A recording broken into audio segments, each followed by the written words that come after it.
वो एक बड़ी दंत कथा है।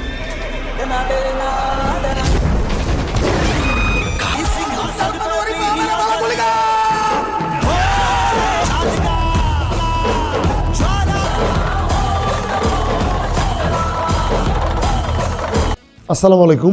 ইতিমধ্যে আপনারা সবাই হয়তোবা জানেন যে কান্তারা চ্যাপ্টার 1 যেটা ছিল কান্তারা এর প্রিকুয়াল, এই সিনেমাটা ইতিমধ্যেই ওটিটিতে রিলিজ পেয়েছে এবং এই সিনেমাকে নিয়ে যে হাইপটা তৈরি হয়েছিল ইন্ডিয়াতে এবং বিভিন্ন রিভিউয়ারদের রিভিউ ওভারঅল সবকিছু নিয়ে এই সিনেমাটা আমার এক্সপেকটেশন বা বলতে পারেন এই সিনেমাটা কতটুকু আমার ভালো লেগেছে, সেই জিনিসটা কতটুকু পূরণ করতে পেরেছে, এই বিষয় নিয়ে এখন কথা বলার চেষ্টা করব।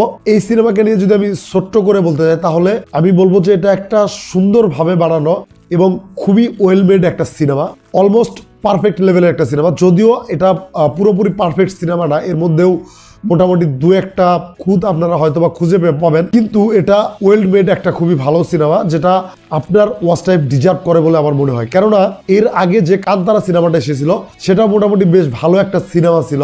তো তার পাশাপাশি ঋষভ শেট্টি সেটারই প্রিকুয়াল হিসেবে কান্তারা চ্যাপ্টার 1 নিয়ে এসেছে এবং এটা মোটামুটি কান্তারার থেকে যদি আমি কম্পেয়ার করতে চাই তাহলে এটা কান্তারার থেকেও বেশ ভালো একটা সিনেমা এবং এটা যদি বাজেট হিসাব করি তাহলে 120 কোটি রুপির মতো এটার বাজেট ছিল এবং এই বাজেটে এই সিনেমাটা খুবই সুন্দরভাবে বানানো এবং বাজেটটাকে প্রপারলি ইউটিলাইজ করা একটা সিনেমা হয়েছে। কেন বলছি এই কথা, যদি আপনি এই সিনেমার প্রত্যেকটা লোকেশন থেকে শুরু করে যতগুলো অভিনেতা অভিনয় করেছেন তাদের অভিনয়ের বিষয়টাগুলো যদি দেখেন, তার পাশাপাশি যে camera angle plus cinematography, background music, প্রত্যেকটা জিনিস আমার মনে হয় পারফেক্টলি ব্যবহার করা হয়েছে এই সিনেমাতে। কেন বলছি, আপনি জাস্ট ঋষভ শেট্টির অভিনয়টা দেখেন, বিশেষ করে লাস্ট 30 মিনিট আপনি জাস্ট অবাক হয়ে যাবেন। অবাক হয়ে কেন যাবেন,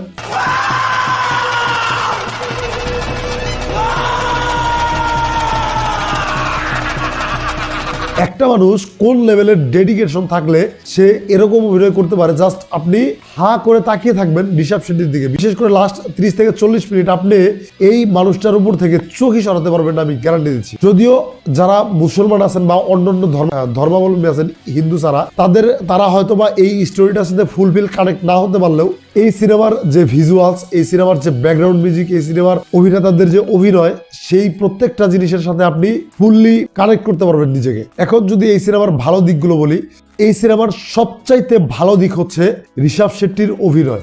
ভাই, একটা মানুষ কতটা দুর্দান্ত অভিনয় করতে পারে এই সিনেমাটা না দেখলে বুঝতে পারবেন না। ঋষভ শেট্টি এর আগে কান্তারা মুভিতে তো ভালো অভিনয় করেছিলেনই, কিন্তু কান্তারা চ্যাপ্টার 1 বা এর প্রিকুয়ালে যে অভিনয়টা করেছেন সেটা তার থেকেও বেশ ভালো।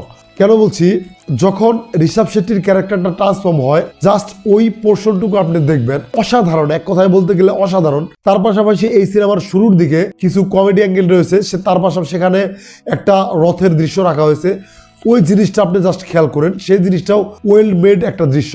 এবং এখানে যে জঙ্গলটা দেখানো হয়েছে, জঙ্গলের মধ্যে যে ফাইট সিনগুলো, তার পাশাপাশি ভিএফএক্স এর যে কাজগুলো দেখানো হয়েছে সেগুলো খুবই সুন্দর লেগেছে আমার কাছে। এবং এখানে একটা বাঘের দৃশ্য রয়েছে, বাঘটাকে যেভাবে দেখানো হয়েছে, বাঘটাকে দেখতে কোনোভাবে ফেক লাগে না, সেটা ভিএফএক্স সিজিআই ঠিক আপনি সেভাবে ধরতেই পারবেন না যে এটাকে রিয়েলি বাঘ ব্যবহার করা হয়েছে নাকি এটা ভিএফএক্স এর মাধ্যমে করা হয়েছে। জাস্ট আপনি অবাক হয়ে স্ক্রিনে তাকিয়ে থাকবেন। তার পাশাপাশি এই সিনেমার যে ক্যামেরা অ্যাঙ্গেল গুলো সেগুলো নিঃসন্দেহে অসাধারণ এবং স্পেশালি এই সিনেমার যে ব্যাকগ্রাউন্ড মিউজিক, আপনি জাস্ট ব্যাকগ্রাউন্ড মিউজিকের জন্য হলেও এই সিনেমার গল্পের সাথে আপনি নিজেকে কানেক্ট করে নেবেন। তো এখনো পর্যন্ত যারা এই সিনেমাটা দেখেননি, আমার মনে হয় আপনাদের ভালো কোনো সিনেমা যদি আপনারা দেখতে চান তাহলে এই সিনেমাটা আপনাদের জন্য হতে পারে মাস্ট ওয়াচ একটা সিনেমা।